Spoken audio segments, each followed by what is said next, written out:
श्रेष्ठ विचारों से, श्रेष्ठ चिंतन से,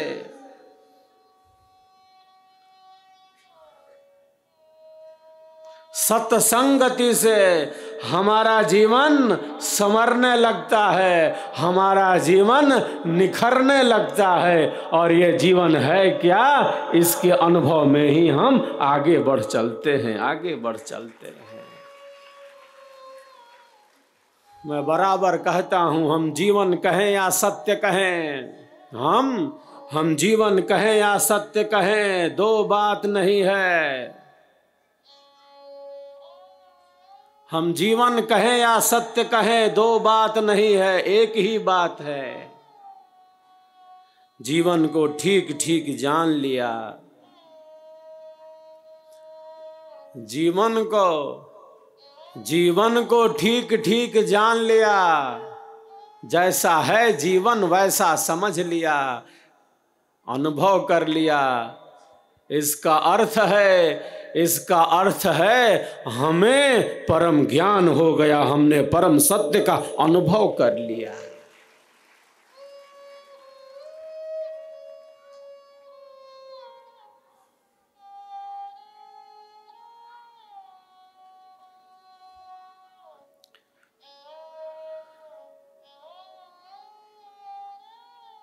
क्योंकि जीवन और सत्य दो नहीं है। हम जीवन कहें या सत्य कहें,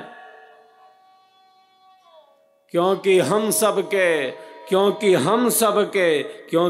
सबके जीवन का आधार, सर्वाधार,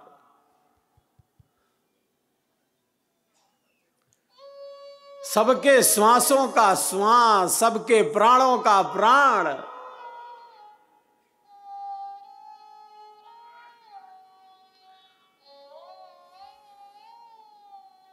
सबके जीवन का आधार, हम सबके जीवन का आधार, सर्वाधार परमात्मा है, जो आनंदमय है, जो शांतिमय है, जो आनंदमय है, जो शांतिमय है।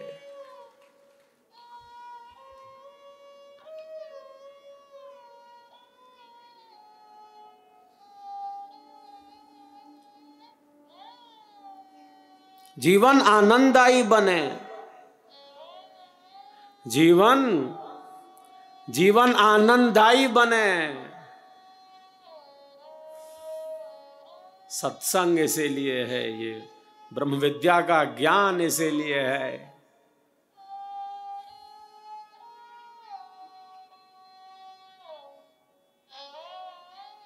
कोई हताशा,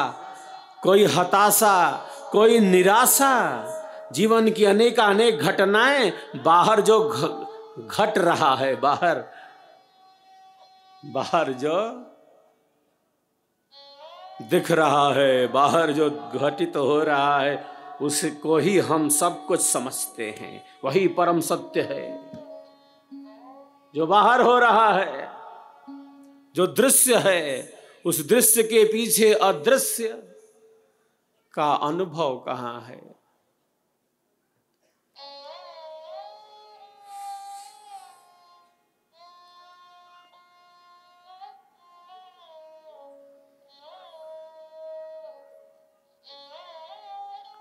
कोई हताशा, बहुत बार हम अनेक घटनाओं से हताश हो जाते हैं, निराश हो जाते हैं, बाहर के परिवर्तन को देखकर। हमारी आंतरिक स्थिति में बदलाव होने लगता है।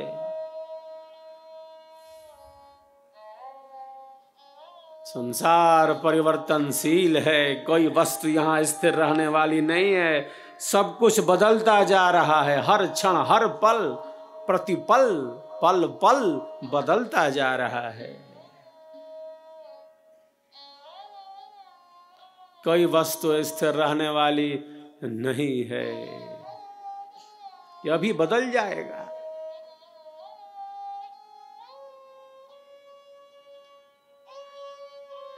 कोई हताशा, कोई निराशा, कोई कुंठा, कोई अवसाद हमारे जीवन को घेर न ले, कोई कुंठा, कोई हताशा, कोई निराशा, कोई अवसाद हमारे जीवन को घेर न ले। जीवन हमारा आनंददायी बने, आनंददायी बने, क्योंकि हम सबके जीवन का आधार, सर्वाधार परमात्मा आनंदमय है।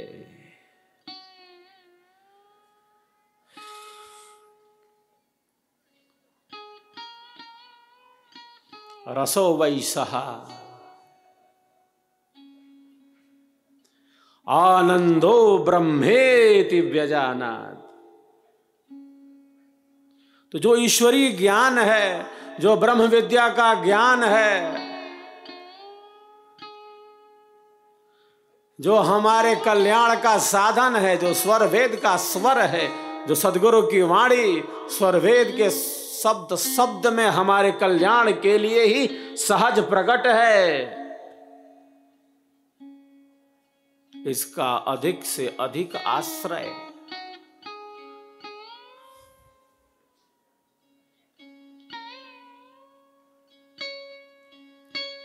अनेक साधक साधिकाएं समक्ष में आते हैं, स्वरवेद की वाणी बोलने लगते हैं। स्वरवेद के दोहे उनकी वाणी से सहज ही प्रकट होने लगते हैं। और बहुत बार केवल वाणी ही नहीं बोलती उनकी, बहुत बार उनकी केवल वाणी ही नहीं बोलती, आंखों से अश्रु की धारा भी बह पड़ती है। आंखों से अश्रु की धारा बह पड़ती है।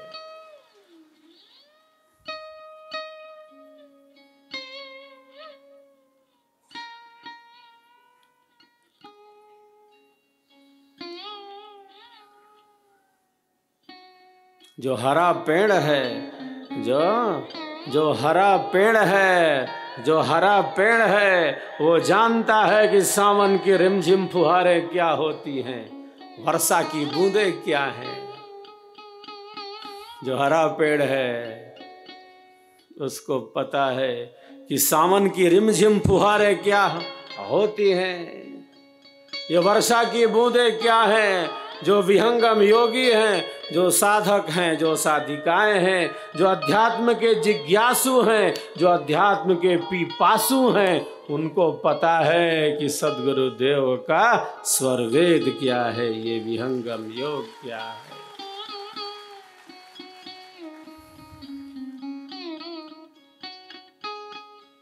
वो केवल बाहर से नहीं जुड़े हैं, केवल बाहर से वाणी नहीं बोल रही है, वो भीतर से जुड़े हैं, अंतर से जुड़े हैं।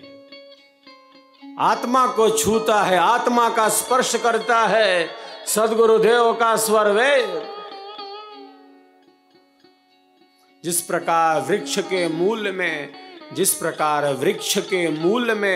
जल सिंचन करने से, वृक्ष के मूल में जल सिंचन करने से सारा वृक्ष हरा भरा पल्लवित पुष्पित हो जाता है, उसी प्रकार एकमात्र स्वरवेद के स्वाध्याय से, विहंगम योग की साधना के अभ्यास से, सेवा भाव से मानव के जीवन का परिपूर्ण विकास हो जाता है। परिपूर्ण विकास।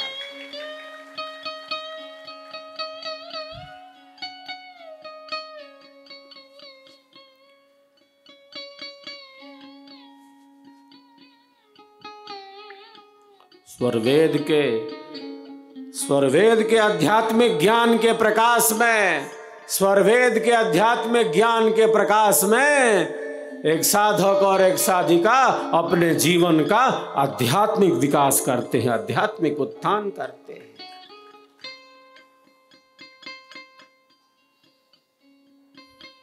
आगम काल है, सुना है, श्रवण किया है, और श्रवण का अभाव ना हो, श्रेष्ठ वाणियों के श्रवण का अभाव ना हो।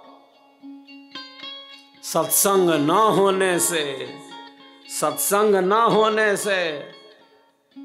श्रेष्ठ वाणियों के अभाव होने से केवल शरीर, संसार, इन भोगों, इन पदार्थों का ही चिंतन होते रहता है। शरीर का चिंतन करना है, संसार का भी चिंतन करना है, पर जितना चिंतन करना है, उतना ही करना है। जितना चिंतन करना है उतना ही करना है। सत्संग ना होने से, स्वरवेद ना होने से, केवल शरीर का, संसार का, इन भोगों का, इन पदार्थों का, इन संबंधों का ही चिंतन चलता रहता है। क्यों?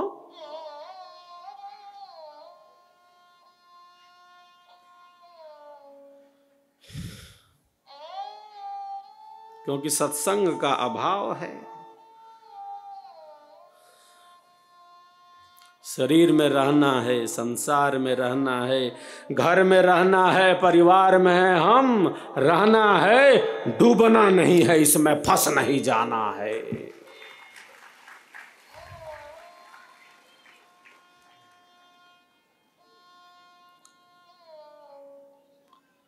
गंगा में स्नान करना अच्छा है, गंगा में स्नान करके बाहर निकल आना है। गंगा में डूबकर प्राणों को गंवा देना बिल्कुल अच्छा नहीं है, बिल्कुल अच्छा नहीं है। घर में रहना है, परिवार में रहना है,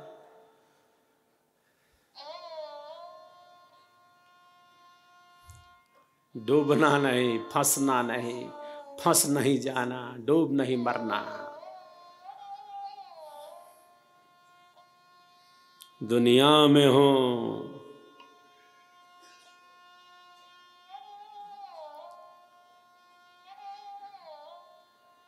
दुनिया में हूँ, दुनिया का तलबगार नहीं हूँ, दुनिया में हूँ, दुनिया का तलबगार नहीं हूँ, बाजार से गुजरा हूँ, बाजार से गुजरा हूँ, खरीदार नहीं हूँ, खरीदार नहीं हूँ।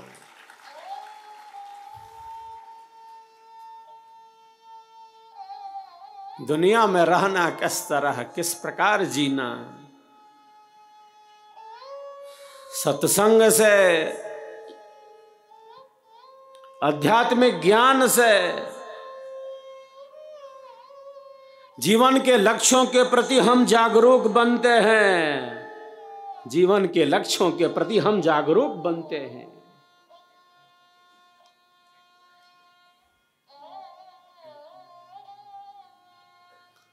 सत्संग के अभाव होने से, सत्संगति ना होने से केवल शरीर, संसार, ये भोग और पदार्थ, केवल मात्र इन्हीं का चिंतन होता रहता है।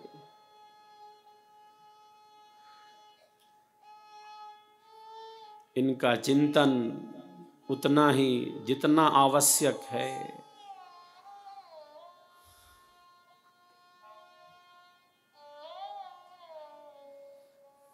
सत्संग का श्रवण नहीं किया, मैं प्रायः कहता रहता हूं, निरंतर इन श्रेष्ठ वाणियों का श्रवण नहीं किया, स्वरवेद के पथ को गतिमान नहीं रखा, तो जैसे ये कान न होकर सांप का बिल बन जाए, सांप का बिल बन जाए।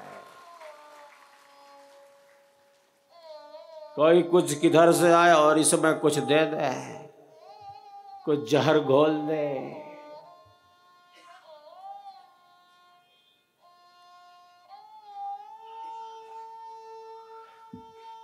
कोई कुछ घोल दे।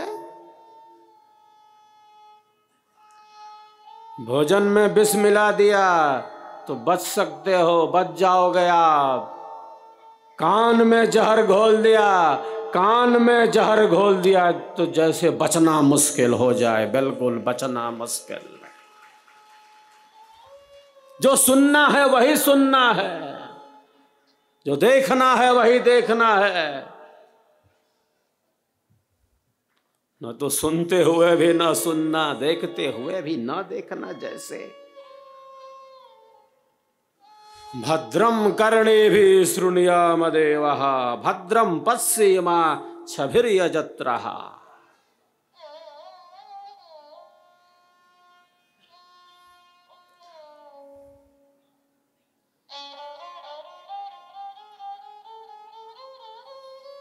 कानों से भद्र सुनो, कल्याणकारी सुनो, जो आत्म कल्याण में उपयोगी हो, जो आत्म कल्याण में उपयोगी हो, उसका खूब खूब श्रवण होना चाहिए। भद्रम कर्णेभिः शृणुयाम देवाः। उस पर विचार हो, मनन हो, एकांत में चिंतन हो, हमने क्या क्या सुना, स्वरवेद में कैसे ज्ञान के सूत्र सहज रूप से ही स्थित भरे पड़े हैं। सदगुरु ने हमें क्या संदेश दिया है, इन वाणियों में क्या है, इसका श्रवण और इसका मनन, इस पर विचार, इस पर चिंतन।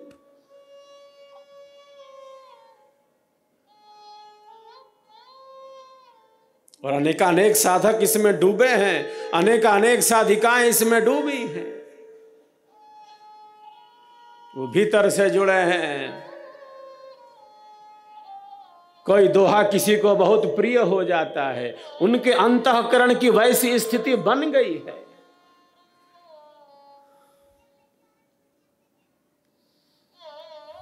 स्वरवेद के प्रकाश में, स्वरवेद के प्रकाश में अपने जीवन का विकास करें, आध्यात्मिक।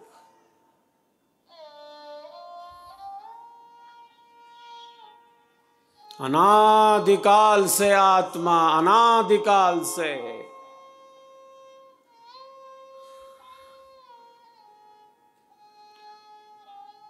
कोई गिनती नहीं है, कोई गिन भी नहीं सकता।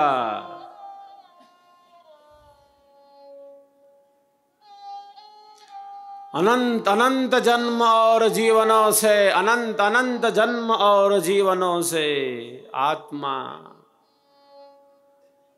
नाना प्रकार के कर्मों को करता हुआ इस संसार सागर में है, इस संसार सागर में है। अनादिकाल से आत्मा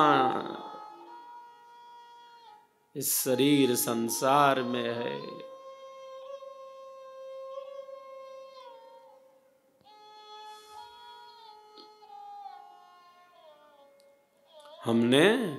हमने नाना प्रकार के सुखों को भोगा,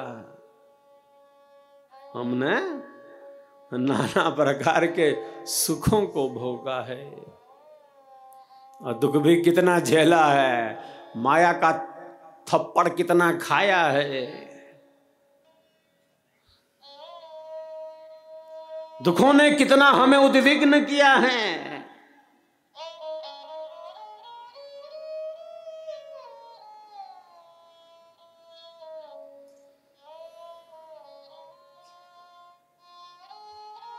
अनंत अनंत जन्म और जीवनों से आत्मा की कोई आयु है क्या? आत्मा की कोई उम्र है, कोई अवस्था है? जो भी उम्र अवस्था है वो शरीर की है, क्योंकि वो उत्पन्न हुआ है, उसकी गिनती शुरू है। आत्मा की कौन गिनती है? अनादिकाल से आत्मा है इस संसार सागर में, वो नित्य है, सनातन है, सहज है, निरंतर है, सदैव है। नाना प्रकार के सुखों को भोगा है, नाना प्रकार के दुखों को हमने भोगा है।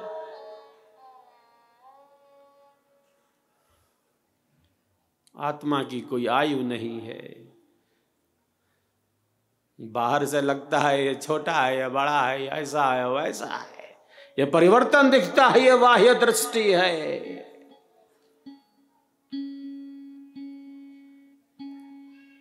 नाना प्रकार के सुखों को, दुखों को, भोगों को, पदार्थों को, संबंधों को हम भोगते चले आ रहे हैं, भोगते चले आ रहे हैं, जैसे मानो नदी में लकड़ी का टुकड़ा बहता जा रहा हो, नदी में लकड़ी का टुकड़ा बहता जा रहा।